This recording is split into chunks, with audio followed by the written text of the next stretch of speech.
बच्चों, मैं आपको अपने पहले जो लेक्चर था उसमें मुग़लों की दक्षिण नीति के बारे में बता रहा था। मैंने बताया कि जब बाबर ने भारत पे आक्रमण किया उस वक़्त दक्षिण में 6 प्रमुख राज्य थे। 5 राज्य जो जिनका उदय हुआ था वो बहमनी साम्राज्य के पतन के बाद हुआ था। और वो 5 जो राज्य थे वो थे अहमदनगर, बरार, खानदेश, बीजापुर, गोलकुंडा और बीदर। और एक हिंदू राज्य भी था, और वो था विजयनगर। तो इन में आपस में संघर्ष रहता था। और अंततः तालीकोटा का युद्ध हुआ 1565 में, जिसमें इन पांचों जो थे राज्य, उन्होंने विजयनगर के राजा को परास्त कर दिया। और इस तरह विजयनगर का जो वो साम्राज्य था, राज्य था, उसका पतन हो गया। अब हम आते हैं कि मुग़लों पे, कि जब मुग़ल ने यहाँ पे साम्राज्य स्थापित किया तो बाबर को इतना मौका नहीं मिला कि वो अपने दक्षिण की तरफ वो ध्यान दे, क्योंकि वो आया पानीपत के युद्ध के बाद और वो उसने राणा सांगा को हराया। तो वो मुख्यतः उत्तर भारत में ही वो साम्राज्य स्थापित किया और उसके बाद उसकी मृत्यु हो गई। इसके पश्चात हुमायूं आया। हुमायूं का जैसा कि मैं पहले बता चुका हूँ कि हुमायूं शेरशाह सूरी से पहले परास्त हो गया, फिर वो भारत से उसको खदेड़ दिया गया। लेकिन शेरशाह सूरी की मौत के बाद वो उसने वापस से अपना यहाँ पुनः भारत में आया और फिर उसने आकर यहाँ पे पुनः मुग़ल साम्राज्य को स्थापित किया। तो बेसिकली इनका बहुत ज़्यादा दोनों राजाओं बादशाहों का बहुत ज़्यादा ध्यान दक्षिण की ओर नहीं गया। सबसे पहले अकबर था जिसने दक्षिण की ओर ध्यान दिया, और उसका मुख्य जो आधार था या जो उसका था वो साम्राज्यवाद का उसकी विस्तार था, या अपने राज्य का विस्तार करना चाहता था।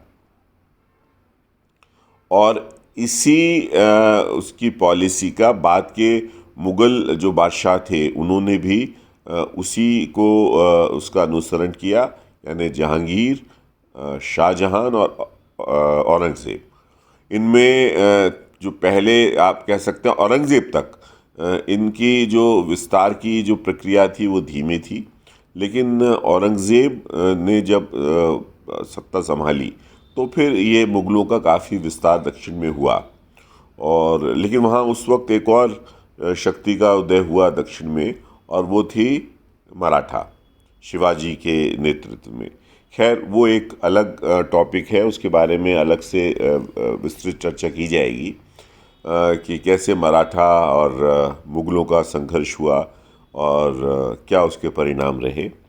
तो अभी हम वापस मुग़लों की दक्षिण नीति पे आते हैं, और वो हम शुरू करते हैं अकबर से। तो पहले के दोनों बादशाह जो थे उनको ध्यान नहीं दे पाए, और जब हुमायूं आया हुमायूं ने भी ध्यान नहीं दिया। लेकिन हुमायूं के वक्त में खानदेश के जो शासक था उसने गुजरात के बहादुर शाह का समर्थन किया, और मंदसौर और मांडू में हुमायूं ने भी बहादुर शाह को समर्थन किया। तो हुमायूं ने उनके खिलाफ लड़ाई लड़ी, और उसके बाद जब उसने गुजरात पे विजय प्राप्त कर ली तो फिर उसने खानदेश पे आक्रमण किया। तो मोहम्मद शाह ने क्षमा मांगी, और जो हुमायूं ने उसको दे दी। तो ये कोई सुनियोजित या कोई एक नीति नहीं थी। ये था कि भाई तुमने हमारा समर्थन नहीं किया या तुम हमारे विरोधी के साथ रहे तो हम तुम्हारे साथ संघर्ष करेंगे।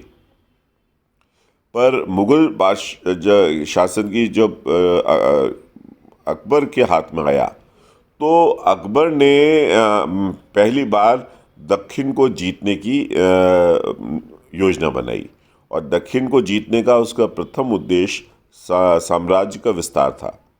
इसके अलावा वो पुर्तगालियों से भी खुश नहीं था और भारत के समुद्र तट पे वो जो शक्तिशाली हो गए थे उसको वो तोड़ना चाहता था।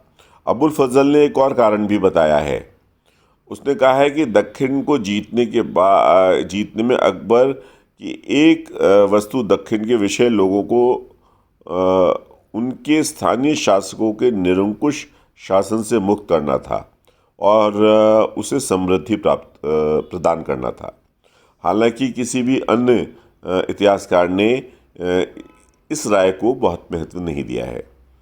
तो ये अकबर की दक्षिण की नीति की शुरुआत थी। आगे आने वाले लेक्चर्स में हम देखेंगे कि अकबर ने अपनी दक्षिण की नीति में आगे कैसे अपने जो वहाँ के राज्य थे उनके प्रति उसका क्या रवैया था।